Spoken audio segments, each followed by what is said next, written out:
The Building Bridges Initiative team is holding its campaign rally in Narok County today. But that rally has caused a huge political storm in this country already. Kia kutoka mimi, kama unataka tufanye siasa ya amani, tutafanya siasa ya amani. Usifikirie kwa akili yako ndogo, wewe uko na monopoly ya fujo. Hauna monopoly ya fujo. Hapa ni kwetu. Na kama za zingine unafikiria hapa unaweza jezea sisi, my friend, tutakutana na wewe. Anatisha sisi hapa. And I'm asking myself one simple question. Why would a BBI rally cause such kind of a storm? Because BBI is supposed to unite this country. And apart from uniting this country, BBI is also supposed to help address the historical injustices like the land injustices in Masai land. But why would this particular BBI meeting cause political storm in this country? It's because of 2022 politics. And for those who follow this channel, earlier this week, I opined on this platform that President Uhuru Kenyatta and his elder brother Raila Odinga are basically using the Building Bridges Initiative campaigns to craft a team for 2022. And that's why this particular rally is causing a huge storm. And I remember stating here that Uhuru and Raila were going to use a different strategy in Rift Valley. So today I want us to look at why this particular Narok BBI rally is causing a political storm. But before we do that, if you're bumping on this video for the first time, I want you to just take a second or two and hit the subscribe button so that next time we produce a video like this one, you get notified. Now back to the main issue. On Wednesday, if I'm not wrong, the Maasai leaders from 7 counties met with Raila Odinga. And in that meeting, a lot of issues were discussed. And that's when a storm was kicked out. And I want to read for you how Moses Kuria captured that meeting. What Moses Kuria captured about that meeting. Let me just get for you Moses Kuria. Where's Moses Kuria? There's something he posted on 19th. He's saying, just received the unfortunate news from my colleagues that Raila Odinga chaired a preparatory meeting at the Maasai Lodge Hotel for the Narok BBI rally and ordered the non-Maasai MPs and MCs from the counties of Narok, Kajiado and Samburu to leave the meeting. I thought BBI is for inclusivity and uniting Kenyans. Dear His Excellency Uhuru Kenyatta, this is Raila for you. This leopard remains the same, has never changed a single spot. It was dangerous, it is dangerous, and it will remain dangerous for peace and stability of this country. Caveat emptor. Now that's Moses Kuria. Personally, I never understood why the Narok BBI meeting was made a Maasai meeting. But I've come to understand why probably this was done, and I'm going to look into that shortly. But let us just see again, another meeting happened, and after some time, Raila Odinga also responded. Because Kenyans were like, why would non-Maasais be kicked out of a meeting? Like in Narok, in Kajiado, there's a Kikuyu member of parliament. In Narok, there is the deputy governor is a Kalenjin, and the Joan Angeno is also a member of parliament from Narok County, and is a Kipsigis. Is a Kalenjin. Now, this is what Raila Odinga said.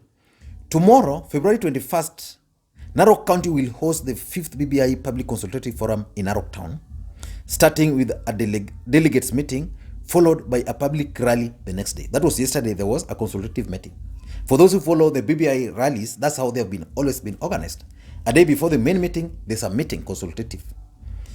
Given the cosmopolitan nature of the 7 counties to be represented at this meeting, The Right Honorable Raila Odinga argues the coordinators of the two-day events to ensure participants reflect particularly the ethnic and occupational diversities of the counties to include ethnic minorities, herdsmen, farmers, women, and youth.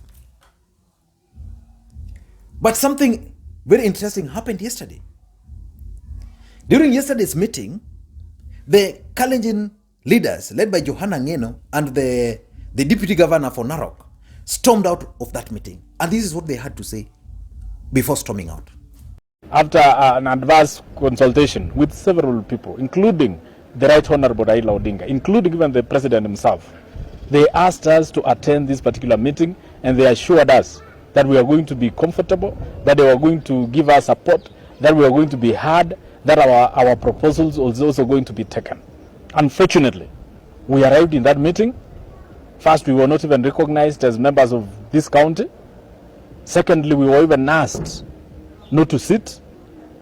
And even after we sat, we found ourselves places to sit.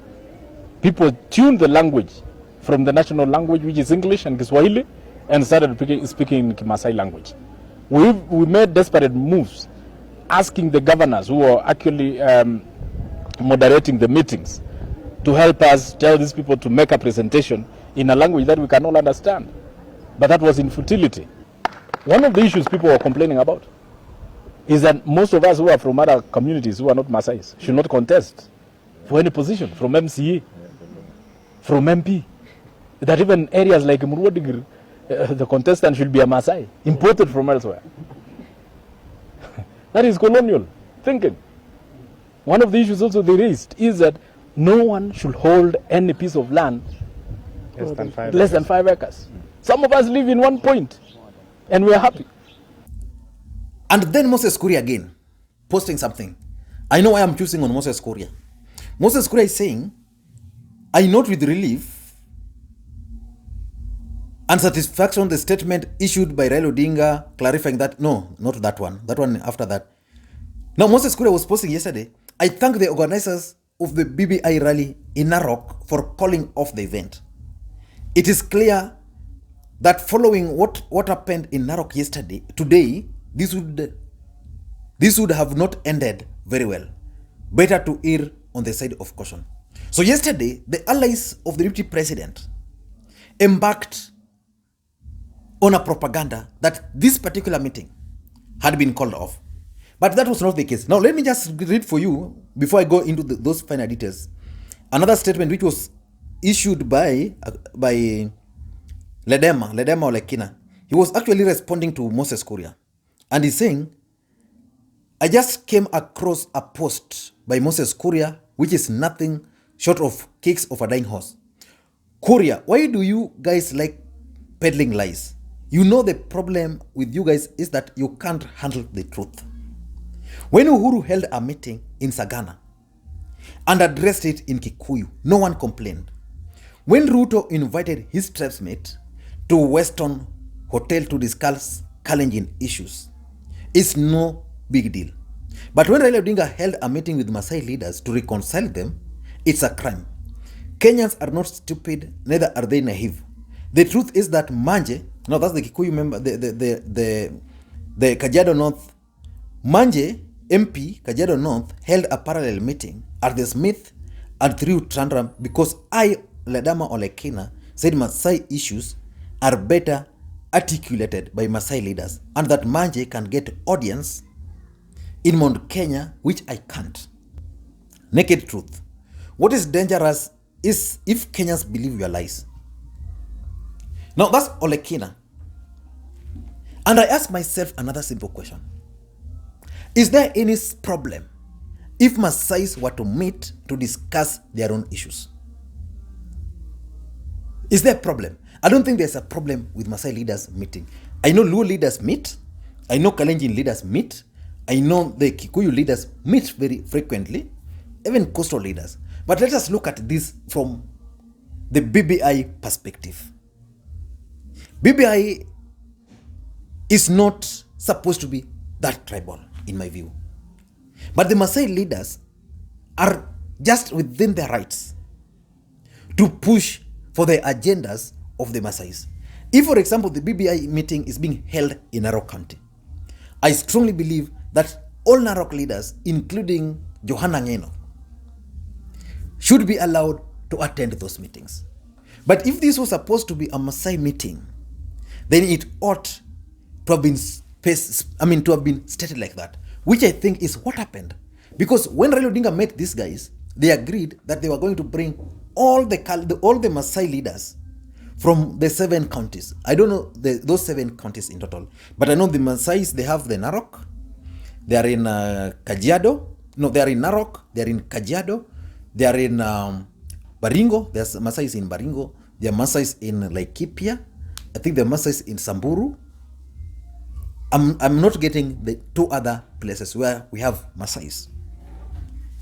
So the organizers of the BBI chose Maasais, and that was designed to achieve certain political objectives. And the question is, what are some of these political objectives which the BBI organizers wanted to achieve by specifically targeting the Maasai community in Rift Valley? Because the way the BBI has been held, it has been regional. So in Rift Valley, we had expected to have Rift Valley regional meeting. And because the Rift Valley is huge, probably it was supposed to be split into 2. And originally there was supposed to be a meeting in Eldoret and another one in Nakuru and another one in Narok. They were supposed to be 3 ideally. They were supposed to be 3. But this one now is turning out to be purely a Maasai agenda. Why? Number 1, Uhuru and Raila are keen on splitting.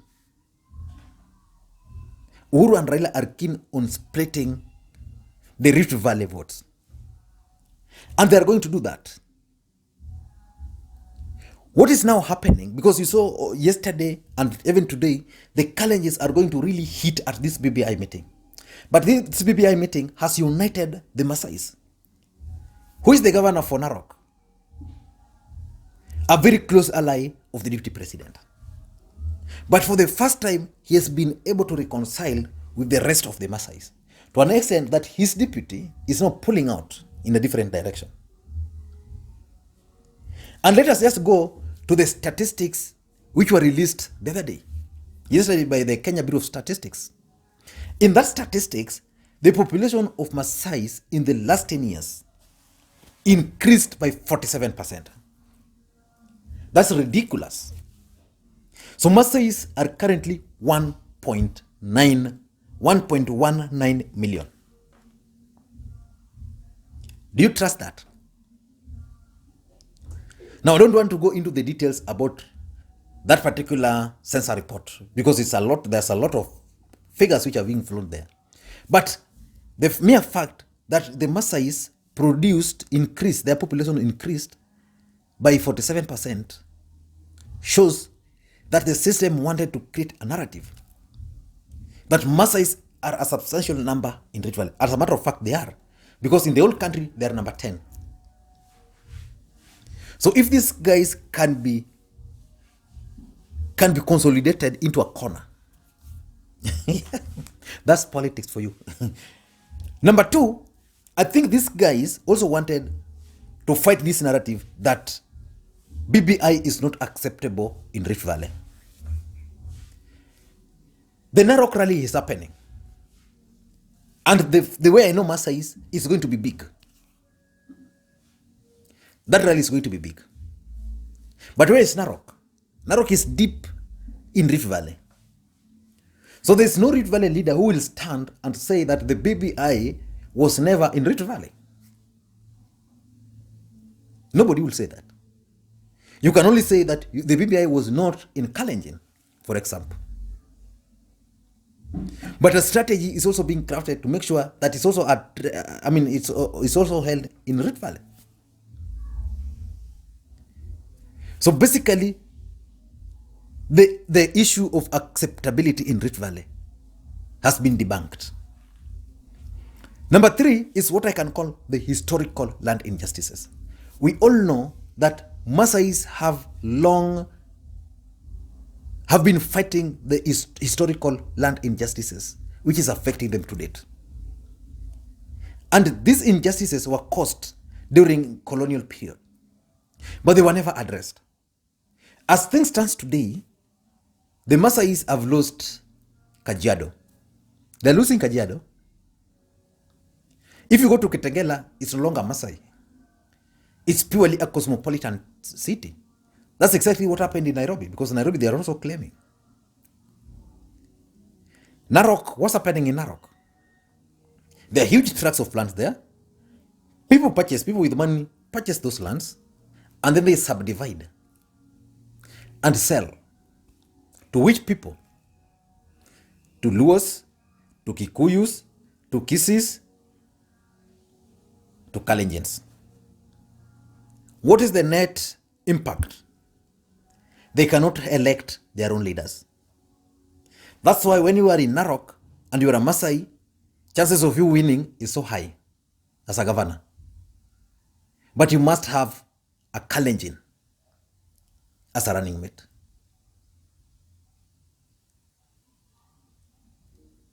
What about Kilgoris? Is it still purely a Maasai constituency? So those are some of the issues they are talking about. Personally, I don't have any problem with anybody from any other place staying in Maasai land and contesting. It's not going to be the first time. In Kisumu town east here, Shakil Shabir, who is an Asian, has been defeating those people. Even in the last election, he was even rigged out by ODM party because ODM felt now the community wanted their own. And they feared if someone from that constituency stood on another party was going to win. But still, Shabir won on an independent ticket. You go to Suna East, there's Junaid Mohammed, a Somali. Was a mayor, has been elected. You go to Kasese, there's another Indian there. What of the MCA who died in India? But why is that possible? If you check those people, the people who are voting for them are not their tribesmen. That's now the difference. What Maasais are saying, we don't have any problem electing a Kalenjin as a member of parliament. But we don't want a Kalenjins to be electing for us. Because if the number is high, it means they can force someone else to vote for them. Just like what happened in Kajiado North. Yeah. And lastly, I think these guys are also keen on consolidating the Maasai votes into one block. Because if they want manage to consolidate the Maasai votes, then Maasai can easily go and vote with their Kalenjin brothers. And that would be advantageous to William Ruto. That's why if I were to advise the DP and his team, I would advise them to just watch this Maasai thing happening without intervening. Because, you see, the problem is the Kalenjins have not stood with the Maasais when they needed. Just look at the main issue, the Mau forest conservation. On the Kipsigis land, they're defending those people. They want them to encroach the land.